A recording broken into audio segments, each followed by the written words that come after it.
Here's how to install a WiperBlades USA gold beam blade on a narrow push-button wiper arm.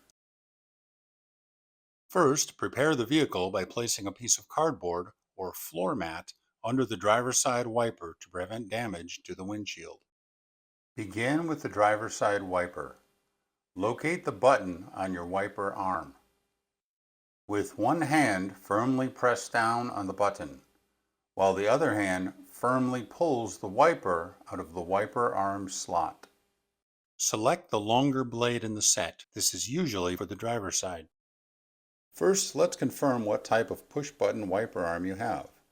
Try and insert a penny into the end of the arm. If the penny does fit in the hole, then you have a wide push-button arm type. If the penny does not fit in the hole, then you have a narrow push-button arm type. The B2 adapter works for both wide push-button arm types and narrow push-button arm types. These wings allow for the wide push-button arm types, but they must be removed for the narrow push-button arm types.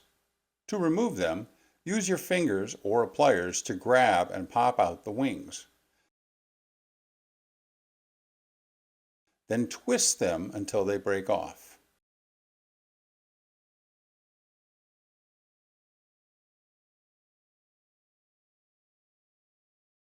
This design allows us to provide two different size wiper arms with a single adapter, saving both money and the planet. Remember to remove both side wings.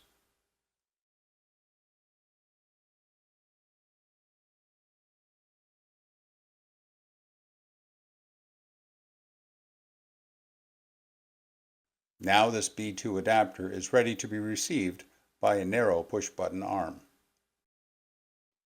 Firmly grab the wiper and slide it into the wiper arm slot.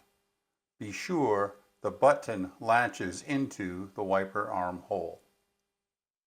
Be sure to remove the plastic cover from the blade's edge. Carefully place the wiper down on the windshield and remove the cardboard. After repeating these steps for the passenger side, discard the trash and remember to drive safe.